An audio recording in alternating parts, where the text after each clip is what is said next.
Denny Meszaros from Falconer. He won the state championship Class C this year, and he's retiring. And everybody here knows Denny, don't they? Yes. Okay. So I guess now you can talk, Denny, about your career. About my career? Yeah. And about these two young men. And about these two young men right here, okay. What I did, if you guys don't mind, is I brought a couple VCRs, if I can put it on, one about our 500th win, and then the other one about our state championship. Cable 8 did a real good job of covering us this year, so I was going to put this on and let them talk about how they felt, their feelings of what happened, and if you want to know more, more about my career, I can do that too. All the baseball. Hey, well, I'm setting this up. Tell us about you. About me. Tell us the Denny Meszaros story. Born on a mountaintop in Tennessee, that type of stuff. Then we can segue in here. It also buys me time while I do this. Okay.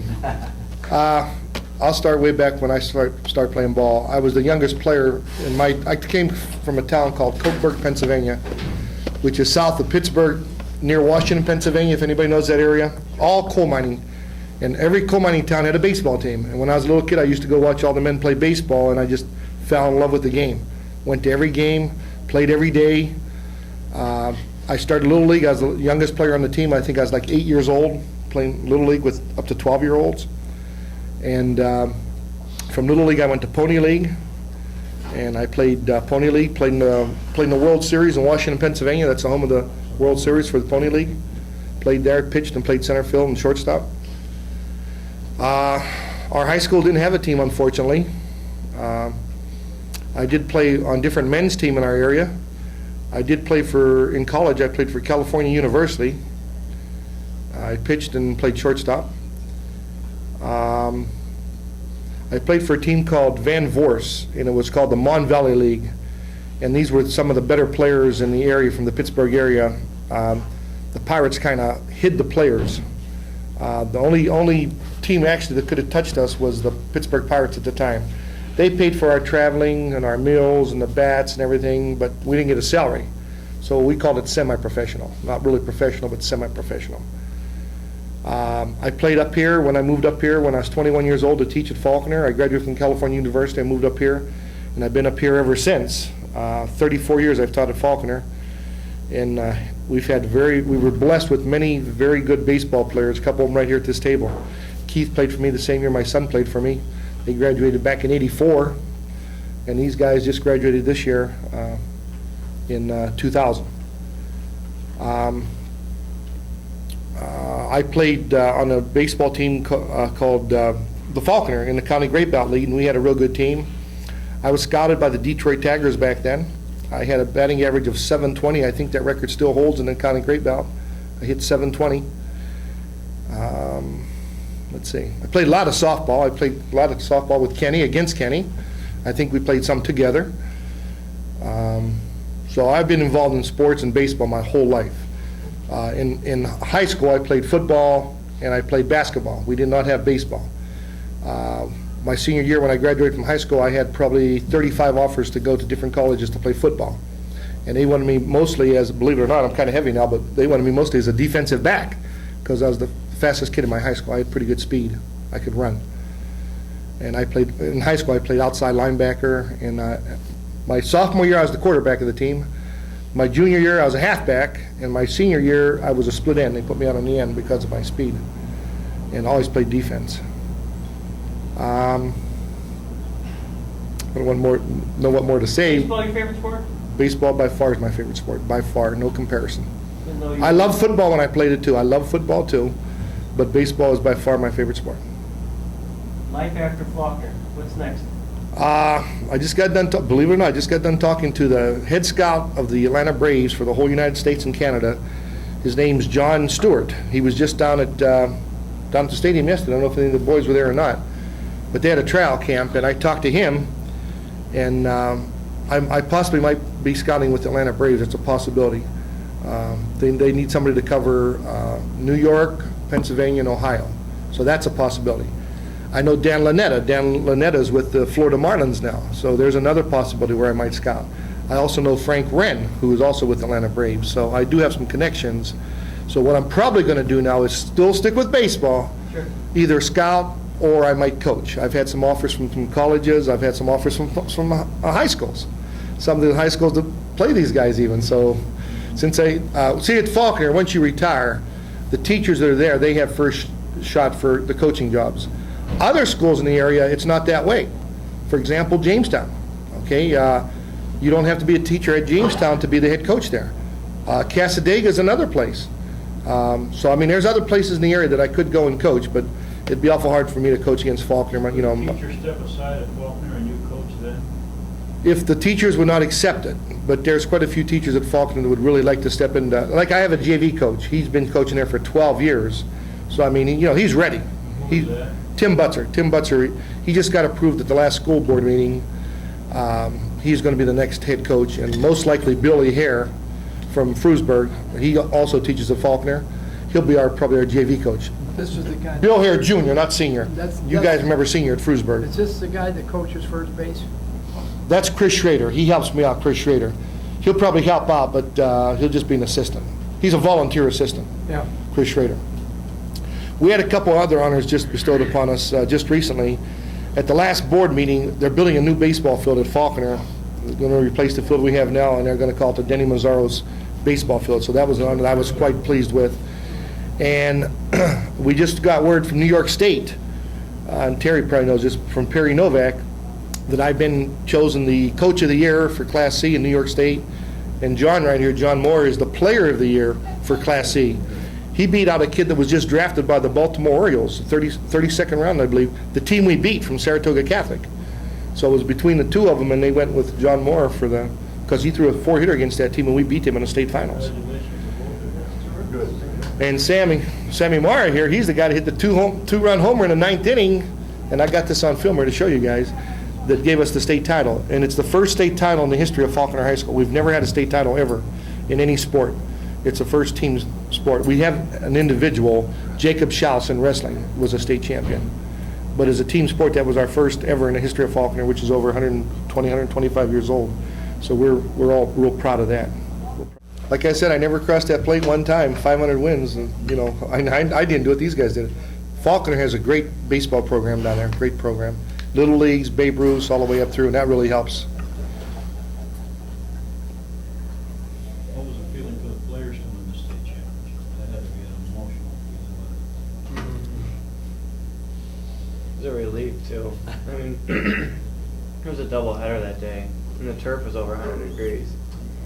And a lot of us just went back to the hotel and slept.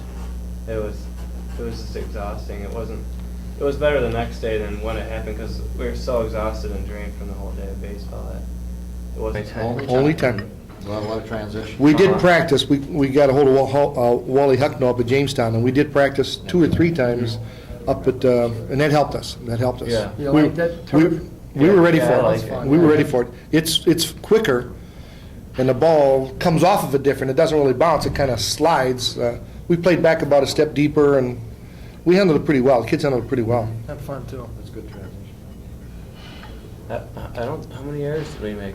I don't think we had an error. Yeah. I don't think we had an error out We had an there. advantage over those teams by practicing. A lot of those teams had errors. The guy that got on just before Sam, Roger Markham, the ball went right through the second baseman's legs. It was an error. He wouldn't even have got the bat. Otherwise, then he hit the 2-run homer.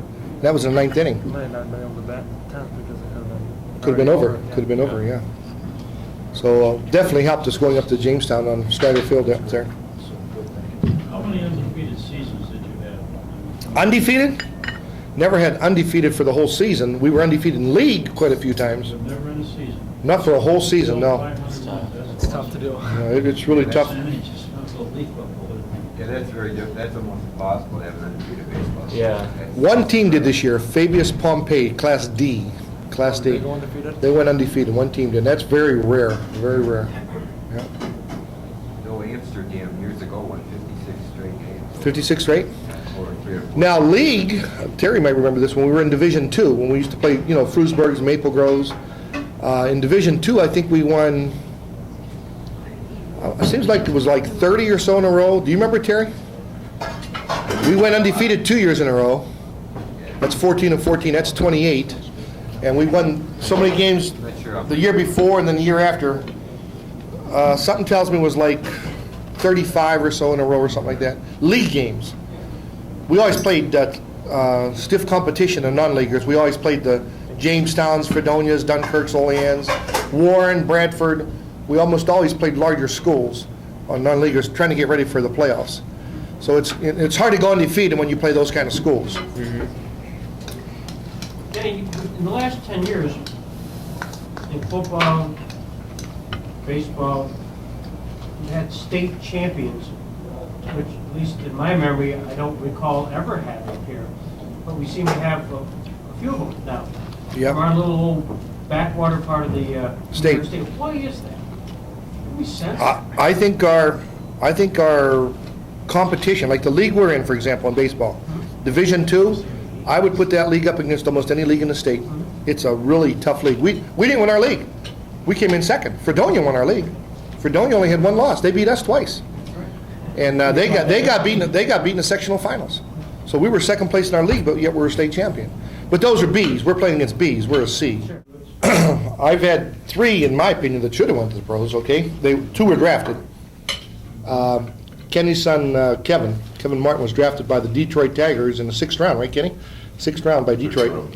And so I thought he was definitely pro material because not only was he a good shortstop, but Kevin could run. Kevin had the best time from home to first of any player I ever had, and a lot of the pro scouts said some of the best of any player they've seen. He laid down a bunt. I mean, he was on first. You're not going to get him out. He could fly. And he was left-handed, too, so that helped, too, being left-handed. Kevin could fly. Well, Keith had one of my highest batting average right here. Keith had, you had over 500, didn't you, Keith? Keith and Kenny Davenport, I think, were the only 2 kids I ever had hit over 500. Keith and Kenny Davenport. So, I mean, both of Kenny's boys are excellent ball players. And, of course, I think you all know about Kenny, too. You played, where, Kenny, Giants organization? Yeah. You played for the Giants, right? Then I had to put up with him. And Parkey. What'd you say? Did you guys ever face each other? We played together. Together? Oh, yeah. Oh, I didn't know that. The old Art Minor Club. I knew you played for Buffalo. Yeah. That was, what was that, double A or triple A? Triple A. That was triple A. No. That was double A. Double A then, They right? had no triple A. Yeah, it was double A then. It was C, it was D, C, B, A, and double A. In the majors. Oh. Now it's D and Yeah. A, B, A, double A, triple A in the majors. There was no triple A then. They'd send them down to the ball clubs. Like Detroit would send so-and-so Gable and people like that down, and I had a chance to room with them. I learned more from them guys off the field than I did on the field. And, Like what? Tell us some stories, Lyle. What did you learn Oh, I off bet he Lyle, for the benefit of these young guys here, Lyle played with and also played against Nellie Fox, Wow. Hall of Fame. Give us a Nellie Fox story or two. pardon? Nellie Fox, What about him? talk about I used it. to nail him right up against the wall in center field when they made a mistake. Pitching. Yeah, But he played center field for the Falcons, right? Yeah. yep, Then he played second base for Chicago, I right? never saw it. yeah. You see, now there's a case right there that just was not kosher at the top level. Aparicio and Right. Fox, second base and shortstop combination. Aparicio made the Hall of Fame, but there was one guy in Chicago that held back Nelson Fox so that he would not become a Hall of Famer. And after about, I don't know how many years it was, you guys could tell me that, how many years it was after Aparicio got in there, that Fox finally made it. Yeah. Now, as far as I'm concerned, the way that they play baseball today, if it isn't good enough for the second baseman and the shortstop, you gotta work together. If they don't work together, you haven't got a combination. And I couldn't see it, and there are people in this room that went to bat for Nelson and got him in there. Isn't that right, sir? Sir, yes, it is correct. Everything you said is correct.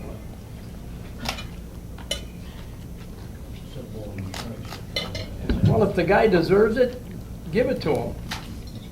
That's all. Just as a sideline, that's what he's talking about.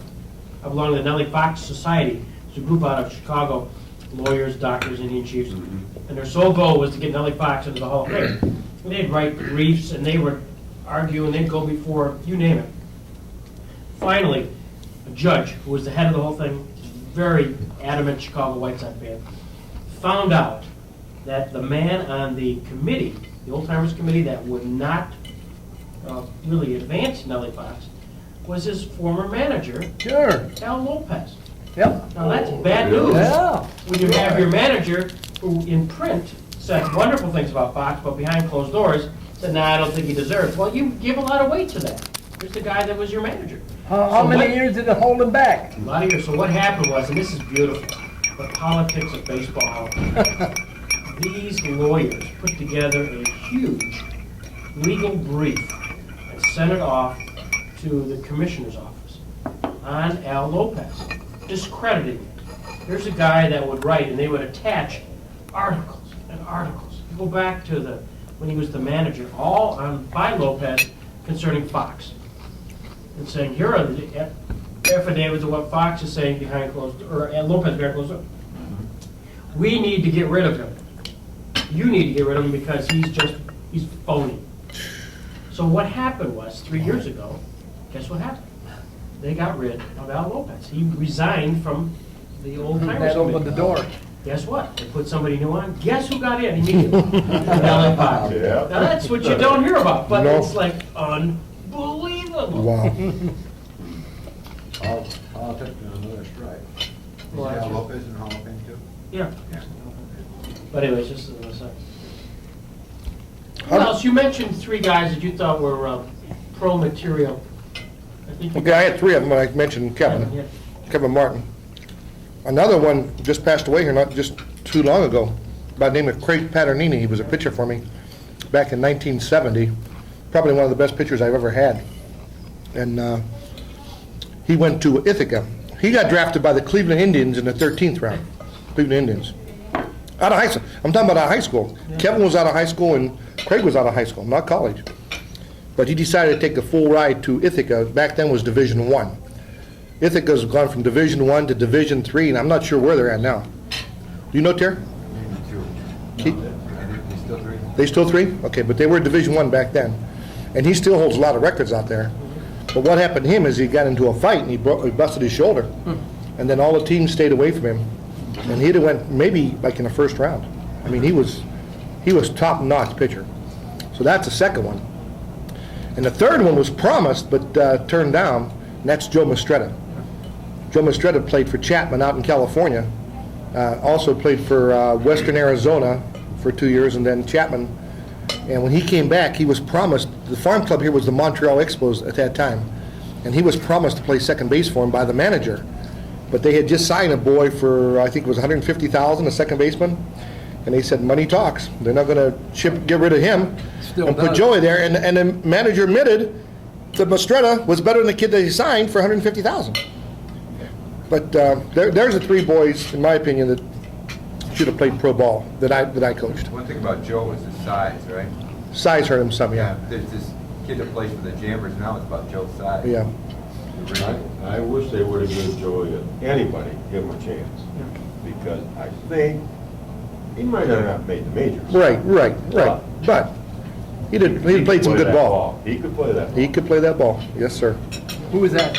Joey Mastretta. Oh, yeah, sure. He could play that kind of ball there. Oh, yeah. He was, Yeah. Is that where you? I went from junior high school, Washington, Okay. down to the stadium, 14. And I threw batting. I went to ask, and I asked Greg Malaby if I could throw batting practice for him. Well, he enjoyed that, and so did I. And I used to sit in the dugout during the ball games and listen to these guys. Some things I listened to or didn't like, and some things that listened to it I did like. And I took it on and everything like that. And the next season, I signed a contract for $55 great big dollars a month. I was glad I got it. I mean, I'd have played for nothing if I could. Don't tell nobody that. But that that's what they year- paid back then, Ralph? 55 a month? Yeah. Wow. Well, I was living at home, Yeah. you know, and I was only 14 years old, but I was doing what I wanted to do. I wanted to play ball. Right. And so I made sure that I tried to give my best so I could do it. And the next year, I went to Buffalo in '43, and it jumped from $55 a month up to $400. Now you can imagine a guy 15 years old making $400 a month. Back then, I mean, That's a lot of money. That's a lot of money back living off then. the top of the rung, you know. But as I say, I learned more off the field than I did on the field. But that's just my situation. But then I've been umpiring for 52 years, so they got some changes in the umpiring situation, and I got a few ball games in this summer. I work every single day I can. I've worked every day in April, May, and June. I've got July and August to work. Every day. I got into it, I might just well stay it. But what else do you do, Parky, besides, Huh? but what else do you do besides umping? I can't hear. What else do you do besides umping? Every morning, early in the morning. Yeah, I know about that. Every morning. Where's the mouth break come from? What do you mean every morning? Volunteer. Volunteer at the hospital, Monday, WCA. Wednesday, and Friday at the hospital. I enjoyed that. And you've done that for When I- years. When I walked out of there on my 2 feet, I'll tell you, you want to thank God that the people in there can't. Yep. Lyle, Jenny Pollard passed away. Did you play with him? Part of the year I did. He was ahead of me. He was at 41. I come to find out that he was 87 years old. 87, and I'm 75 now. 87, 75. That makes him how many years older than me? 12. 12? I couldn't believe that. That was something I couldn't believe, that he was 12 years older than I was when we were playing. He was 26 when he started playing here in I 1930. can't But he held his believe own. 80s. Well, one of the things about baseball is almost everybody thinks they know baseball. So you always got all the people on the sides, all the assistant coaches, No more. where I don't think they feel as strong in football or basketball or some of the other sports, but everybody thinks they're an expert of baseball. And a lot of them don't know much baseball as they think they know. So I think that's probably the hardest is, you know, I tune everybody out. I don't hear a thing. But when I get home, I hear from my wife, you don't know what this person, you don't know. I said, I don't want to hear it. I said, I just coach, I do what I think's right. And you're always going to have some critics. Why did he try to suicide? Why didn't he? No matter which way you do it, you're going to have critics think you should do it, critics think you shouldn't do it. And you just do what you think is best. And over the years, it's worked for me. So that's, you know, I coach my way. So that's the toughest, Russ, is the criticism from a lot of the parents and bystanders and people on the sidelines. Now, has They're that gonna changed much in satisfy 20 years? Oh, yeah, it's, people now are more vocal than they used to be. Yeah. I mean, they'll say it out loud now, they're not ashamed of it. Where years ago, they might maybe talk behind your back or something. So you do get hate mail, huh? I think we all do. I was told that I'm the worst coach in New York State. A guy was spitting in my face, right here. I'm the worst coach in New York State. But he don't. And yet I put his son on an all-star team. After that father did that to me, I pushed that kid, and I got him an all-star team in Division I. After that. I didn't take it on the kid for what the father did to me. Yep. Yep. That's always a goal, but did you think perhaps this year was the year? I've thought that the last few years. Last year we had a real good team too, and we got upset by Maple Grove. I thought last year we were going to do it, and then I told these guys from the beginning of the year that we had a shot to do it this year. I think they had some doubts beginning of the year because we were 2-4, 2 wins and 4 losses, and we went down Florida, and that just brought this team together like you wouldn't believe. That's the thing, you what's that? wouldn't think it was like by the players, it's just the way we felt about each other and inside the heart of the team and stuff like that. Had really nothing to do with the talent. It's how we stuck together. Well, John will tell you himself, he threw one game against Olean before we went down there, and he had no confidence in himself. He didn't even think he was a pitcher. He didn't even want to play. Then we went down Florida. He got some confidence. He started hitting the ball. He pitched a good game down there. Beat a school 4 times our size. And from then on, he got the confidence, and that was different John Moore rest of the year. From then on, I knew we had it made. That's another thing. We all became like best friends, like as a team down there. It was like a family. So once we started playing together, just meshed in. And when John had a bad game, Sam picked him up, and vice versa. You know, whoever had a bad, the other guys picked him Yeah, up. that's It was a whole team effort, whole team effort. That's the big thing.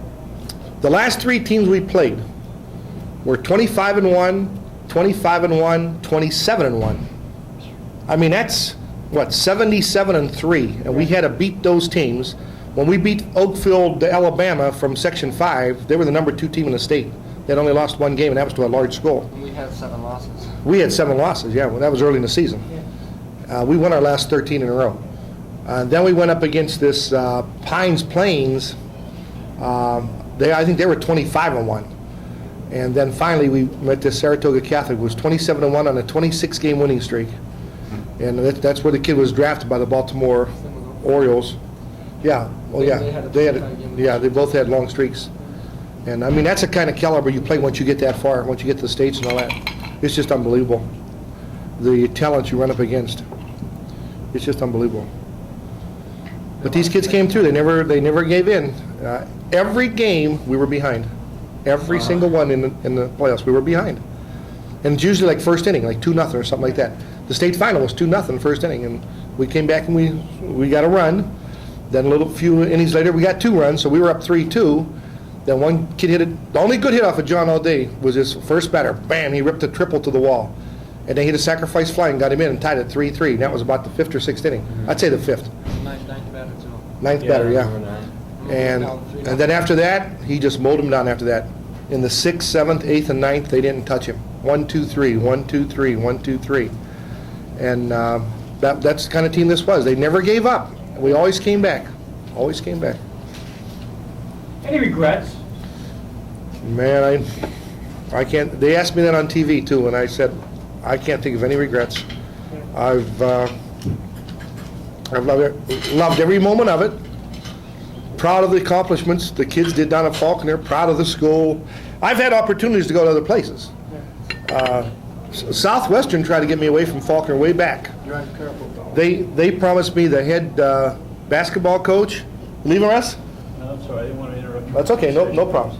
We'll see. Take care. Got to go to a wake, so. Okay. See you all later. Take care, guys. They offered me the head baseball and head basketball. This was the time that Ron Fredericks left up there, and their football coach went to Ohio. Barron. They lost their football and baseball, basketball. They lost them all at the same time. And I had board members calling me, administration, parents calling me, because I live in that district. But I says, no, I'm going to stick with Falconer. Then I've had a couple opportunities in college. I had George Washington University out of Washington, D.C. called me. They wanted me to coach baseball down there, and I didn't. And then one summer I went to University of Notre Dame, South Bend, Indiana. I was there for 6 weeks. And when I was there, a baseball coaching job opened up, and a lot of people thought that I should have applied for that. Because when I was out there, believe it or not, we played, well, it wasn't baseball, we played softball because there was men and women. We played, and I was the coach for my particular, I went there for faith, reasoning, and the meaning of life for 6 weeks. And they thought that I should apply for the job when I was out there, and I didn't, because I thought I'm teaching back here. Same thing happened to JCC years ago. Now, that was before Keith was there. I was asked to coach JCC baseball while I was teaching at Falconer, and I turned that down too. I stayed at Falconer. It's hard to coach somewhere where you're not teaching. You know, you get to know the kids, like we all know each other very well. You know, they know my faults, I know their faults, and everybody has some. Everybody has some. What are your coach's faults? Oh, that's You opened the door. My wife would tell you, my son would tell you, Keith could probably tell you. One of my big faults is I hate to pull my pitcher. I stay with my pitcher too long. Many times I should pull them. I know they're done, but I want to give them that one more chance. And I've always heard it from my wife. She's my hardest critic. Why didn't you pull that pitcher? You trying to embarrass him? I said, no, I'm not trying to embarrass him. I'm hoping to get it back, and just a lot of times you just can't get it back. So I know that's one of my biggest weaknesses, sticking with that starting pitcher too long. Yeah. You're the pitcher. Yep. How old are you? 18. 18? Yeah. Are you done school now? Yeah. You're all through school? High school. High school. High Going to school. college. What do you plan on doing? Oh, well, I'm gonna play baseball, but I want to be a teacher. Like, I'm gonna major in like elementary. You're going to play baseball this Yeah. summer? Yeah. With who? Oh, like the Babe Ruth League. After the Babe Ruth League, what?